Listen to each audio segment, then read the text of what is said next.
for a little group participation. I'm so grateful to have just a few minutes with each and all of you here today. I'm home for a couple of weeks from Congress, and I can't imagine a better place to spend my time than with you honoring one of the most incredible human beings in history. I want to thank Raj Kumar and all of you for coming here in the Gandhi International Institute for Peace, for putting on this remembrance every year, and for keeping Gandhiji's memory alive. Of course, today we celebrate amazingly the 150th birthday of Mohandas Gandhi in Gujarat. And I reflect today on why are we so many thousands of miles away, in another time, in another place, doing this? Why do we remember him today?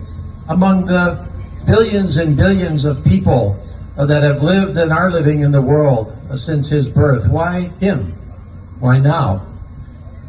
And I think it's worthwhile reflecting on that, because every once in a great while, every hundreds of years, every thousands of years, a human being is born whose destiny is to transform the lives of billions of people across the entire world in a different time and place, such as we now have here, right here in Hawaii.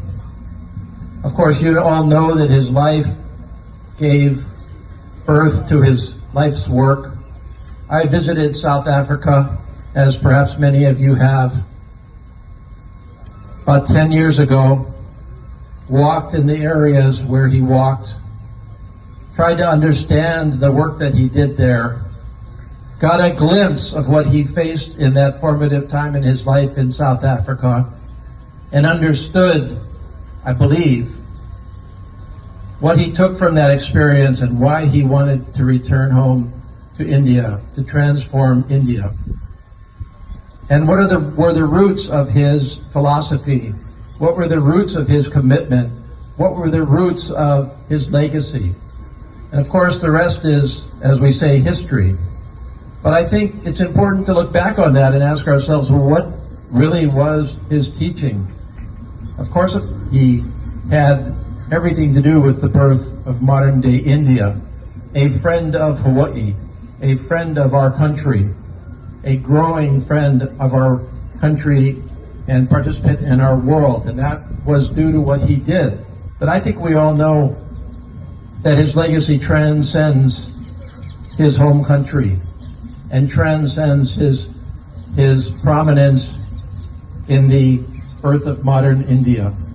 I think we all understand that his lesson was peace, ultimately. That's why we remember him today.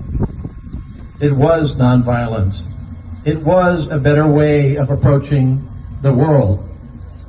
And I think that the reason we remember him today was that, like other people like him, those few people like him, they spoke to broader values, universal values, values of what it means to be a human, aspirational values of how we can solve our problems and look forward to our world rather than sow division and wage war.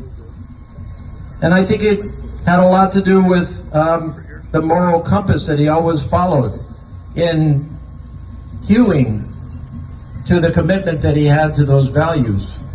And you know, I think to myself, Gandhiji would not be unfamiliar to us here in Hawaii today. After all, if you consider the values of our host culture that we have all embraced, the values of Pono, Malama, Lokahi, Kinaole, these values were exactly what he taught all those years ago, all those thousands of miles away. He would have felt at home here. He would have understood the messages that they bring, and he would have embraced them. And I think the other thing that I take from his life is that I believe that sometimes when people listen to his message of peace and nonviolence, they think only about the absence of violence. So in other words, the the yin and yang between peace and war, between violence and nonviolence. And of course that's part of it. But it's much broader than just peace, meaning we're not fighting with each other. It's peace meaning we embrace each other. It's peace meaning that we take care of our world. I think he would have understood the challenges of our environment today. He would have understood that his message embraced the solutions that we have to pursue as humans, as citizens of our world.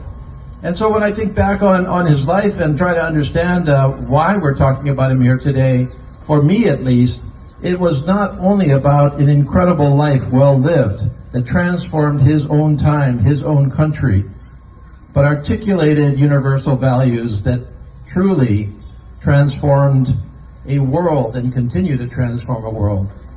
So I think it's very, very appropriate that we remember him every year. I think we should remember him and his lessons every year. We need his lessons in this world. And I'm grateful that today our world had the birth of Mahatma Gandhi 150 years ago. Anyway, I'm again grateful for the time that I have with you here today. I'm grateful that we are citizens of this world, and I'm grateful for the opportunities that we have to follow his lessons into the generations to come. Thank you very much.